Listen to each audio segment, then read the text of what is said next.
Hello student, তোমরা যারা ক্যালকাটা ইউনিভার্সিটির আন্ডারে সেমিস্টার 4-এর ছাত্রছাত্রী আছো এবং তোমাদের রাষ্ট্রবিজ্ঞান সাবজেক্টে অনার্স আছে, তোমাদের জন্য আজকের ক্লাসটা খুবই গুরুত্বপূর্ণ।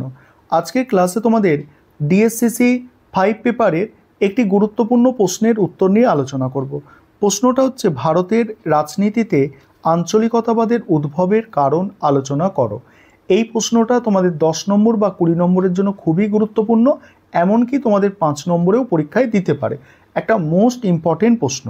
উত্তরটা তোমরা বুঝে নাও। প্রথমে ভূমিকা দিয়ে তোমরা শুরু করবে। সেখানে কি লিখবে দেখো, আক্ষরিক অর্থে আঞ্চলিকতাবাদ বলতে বোঝায় নিজের অঞ্চলের প্রতি আনুগত্য।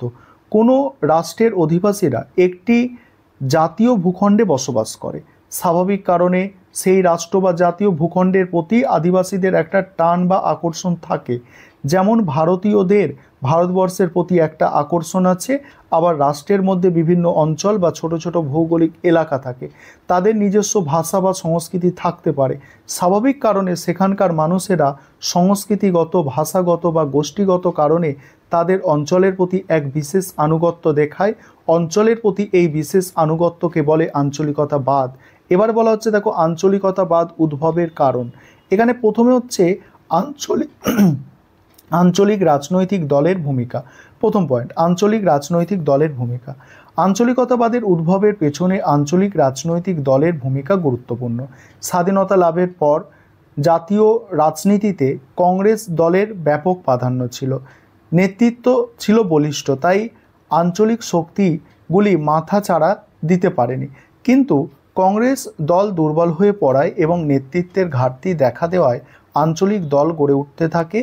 আঞ্চলিক দলগুলি অঞ্চলের মানুষদের সমর্থনের ওপর নির্ভর করে। তারা অঞ্চলের আদিবাসীদের দাবি দাওয়াকে বিশেষ গুরুত্ব দিতে শুরু করে, এমনকি দেশ ও জাতির বৃহত্তর স্বার্থকে উপেক্ষা করে আঞ্চলিক স্বার্থকে বড় করে দেখে।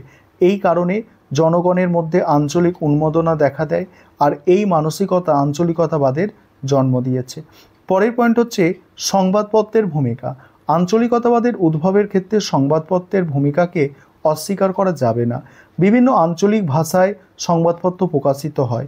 এই সব সংবাদপত্র ব্যবসায়িক স্বার্থে অনেক সময় আঞ্চলিক চিন্তাভাবনাকে জাগিয়ে দিচ্ছে। কারণ আঞ্চলিক ভাষায় প্রকাশিত সংবাদপত্রগুলি পাঠক সংখ্যা প্রধানত আঞ্চলিক স্তরে বেশি। আঞ্চলিক স্তরে পাঠক সংখ্যা বৃদ্ধি করতে সংবাদপত্রগুলি আঞ্চলিক দাবি দাওয়াকে বেশি করে তুলে ধরে। ব্যবসায়িক স্বার্থে তারা অনেক সময় জাতীয় স্বার্থকে বিসর্জন দিয়ে আঞ্চলিক স্বার্থকে বড় করে তুলে ধরে। এর ফলে জনসাধারণের মধ্যে আঞ্চলিক মনোভাব গড়ে ওঠে। তারপরে দ্বিতীয় হচ্ছে কি, ভাষানীতির ভূমিকা। ভারতে ভাষার ভিত্তিতে রাজ্য পুনর্গঠনের ব্যবস্থা আঞ্চলিকতাবাদের জন্ম দিতে সাহায্য করে। ভাষার ভিত্তিতে রাজ্য পুনর্গঠনের দাবিতে 1952 সালে আন্দোলন শুরু হয়। তার ফলশ্রুতি হিসাবে 1956 সালে রাজ্য পুনর্গঠন আইন পাস হয়। এর ফলে একে একে পাঞ্জাব, হরিয়ানা, মেঘালয়, মণিপুর প্রভৃতি রাজ্যের সৃষ্টি হয়। আর এই ভাষানীতি আঞ্চলিকতা বোধকে জাগিয়ে দিয়েছে। কারণ দুর্গাদাস বসু বলেছেন, ভারতে প্রায় 845টি ভাষায় মানুষ কথা বলে, আর এই কারণে ভাষার ভিত্তিতে রাজ্য গড়তে আঞ্চলিক মনোভাব জেগে উঠেছে। যেমন বর্তমানে ঝাড়খণ্ড রাজ্য গঠিত হয়েছে, গোর্খাল্যান্ড গঠনের দাবি উঠছে। এই ভাষানীতি আঞ্চলিকতাবাদকে তীব্রতর করেছে। পরের পয়েন্ট হচ্ছে আঞ্চলিক শিক্ষা ব্যবস্থার ভূমিকা। আঞ্চলিক শিক্ষা ব্যবস্থা অনেক সময় আঞ্চলিকতাবাদের ভিত তৈরি করে দেয়। অঞ্চলের মানুষের বিকাশের জন্য বা আঞ্চলিক সংস্কৃতির বিকাশ ঘটাতে আঞ্চলিক ভাষায় শিক্ষা ব্যবস্থার প্রয়োজন আছে। কিন্তু অনেক সময় রাজনৈতিক কারণে নেতারা একে হাতিয়ার হিসাবে কাজে লাগায়। শিক্ষায় আঞ্চলিকরণের মাধ্যমে আঞ্চলিক স্বার্থকে বড় করে দেখানো হয়। পাঠ্যপুস্তক এবং সিলেবাসে আঞ্চলিক জননেতাদের বড় করে দেখানো হয়, এমনকি এই সব নেতাদের অতিমানব হিসাবে ছাত্রছাত্রীদের ও জনগণের কাছে তুলে ধরা হয়। এই কাজ করতে গিয়ে জাতীয় নেতাদের অবদানকে অবহেলা করা হয়। এই প্রচেষ্টা আঞ্চলিকতা বোধকে জাগিয়ে দিয়েছে। তারপরে বলা হচ্ছে দেখো, অর্থনৈতিক বৈষম্য। অর্থনৈতিক বৈষম্য আঞ্চলিকতা বোধকে জাগিয়ে দিতে পারে। ভারতের সব অঙ্গরাজ্যে অর্থনৈতিক দিক থেকে সমান নয়।